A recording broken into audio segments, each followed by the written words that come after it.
Welcome back, YouTube and fellow berserkers. Today I got something special for you guys. I was out on the junk, diving in the junk bin again, and I got this hammer. This is a blacksmithing hammer, and I started to figure out why someone had thrown this hammer away. First of all, the wooden handle part was no good, but that's not a big problem. Right along here you can see there's a fine hairline crack, but it doesn't go all the way down, so I'm going to try to resurface this down to where this cracks, where the surface tension of this hammer is reduced. I'm trying to cut the weight down just a little bit too. It's just quite over the limit that I would like to have swinging in my hand. So let's get going and see what the result is. I'm really excited.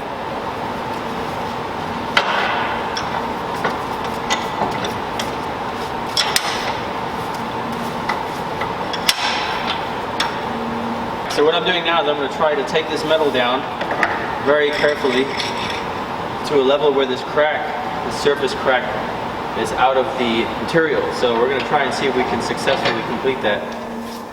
Yeah, the sound is going to be a little bit difficult today. I'm working out of a different location today. It's a large shop, so it's going to snow outside today, and in my basement I can't be throwing too many sparks around, so I had to go to a new location today to work.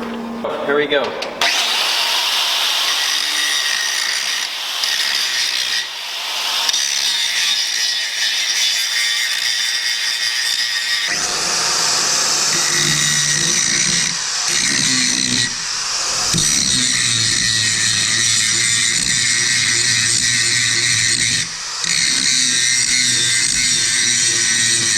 I've taken it down to the point where the crack has disappeared. And I've taken a file and I've cleaned out most of the surface. So now I'm going to use a soft brush, flat wheel, and try to polish this back up to clean up the top surface. And then I'm going to clean around the back, shape the front, and then maybe we'll see if that handle fits. Looking good. I didn't heat the hammer up too much. I had to take a couple breaks. Always if it got too hot to touch, I had to stop. I turned on the air over there a little bit so that can help cool the hammer while I was grinding away. So let's clean it up and see what the result is.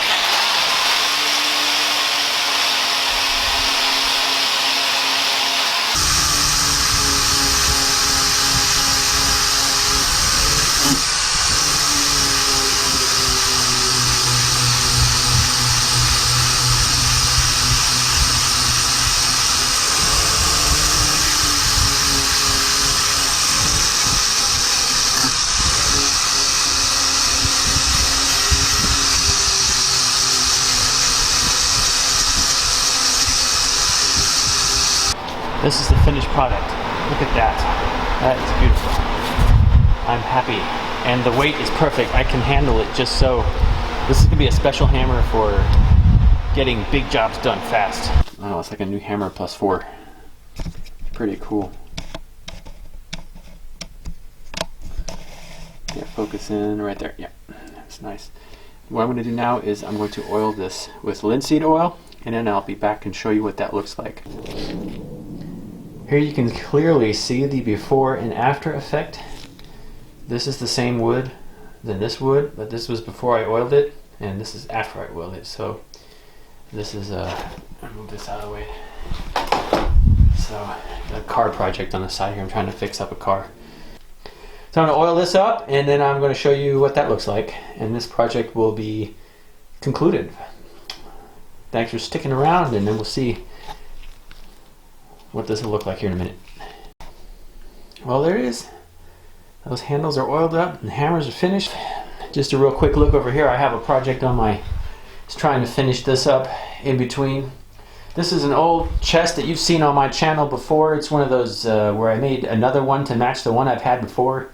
And I gave the other one away. And I've had this one sitting in the Viking field there for almost a year now, and it's been weathered and started to mold, and it had some spots on it where I was like, man, if I don't do anything about this, it's going to turn into a problem. I sanded it down, and it really wasn't getting all the mold off, so I sanded it down some more, and I gave up on sanding, so I took it outside, and I took a blowtorch to it, and I torched it real nicely along the grain. And I've oiled this now for 2 weeks. I oil it once a day, and I let the oil, thin coats each time. I let the linseed oil, I let that sink in, and now it's like a brand new box. I put some new rope on it here shortly, and then I'll have the workbench back to myself. I got a little quick surprise here. I've got on the forge, I made myself a Roman flint steel striker. I love making those, you know that. I've been making quite a few. Yeah, we're doing some work up in the Viking camp. We're moving some dirt around, getting everything ready for when this crisis is over. We're going to be able to have meetings and lots of people up there hanging out with me and doing cool things. We're going to be moving the blacksmith area up under hopefully over some kind of a covered area so that we can be doing work outside no matter what the weather is. We'll be inside with a small fire going. It'll be great, and it's always the goal is to try to make it historically interesting. So we're going to try to use as much historical building material as we could possibly find and come up with ideas that are as historically accurate as possible. Unfortunately, I don't have a budget off of a museum fund or anything, so we're going to be improvising a thing or two here or there, maybe with the roof. I'll have to make it look nice, but waterproof it very well so it also insulates from the cold. We're going to have to do some, I'd like to have a green roof. I'm playing with all kinds of ideas right now. I'm not sure what I should do, so maybe you guys can give some cool suggestions. I'd like to make a longhouse, but I'd have to be able to keep it kind of small, and I'm trying to keep it simple so that it just kind of looks like a carport idea, and then one day it'll just have walls and a door and they won't notice when that happens. So that's the idea. So we're making slow progress with that.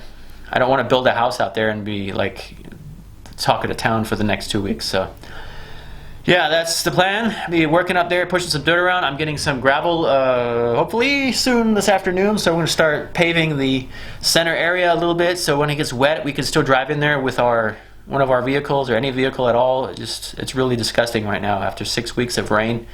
There's barely any space you could drive up in there. I sank the Bobcat down to the axles.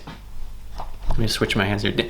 Sank the Bobcat down to the axle in the soil. It was so soft it was down to the clay layer, and I drove into it and it sank like a boat anchor. So I had to get that out.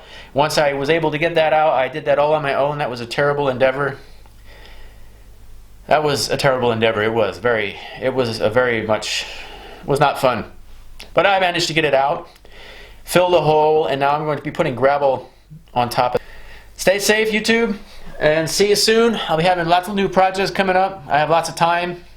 I have lots of new metal pieces that I've been picking up off of the junk scrap yard. Lots of new axes and hammers and all kinds of neat things. Lots of stuff to forge metal, and I'll be working on that forge over there to be giving that to a friend of mine here shortly. So I'm looking for a part or two to make it work. So that's it.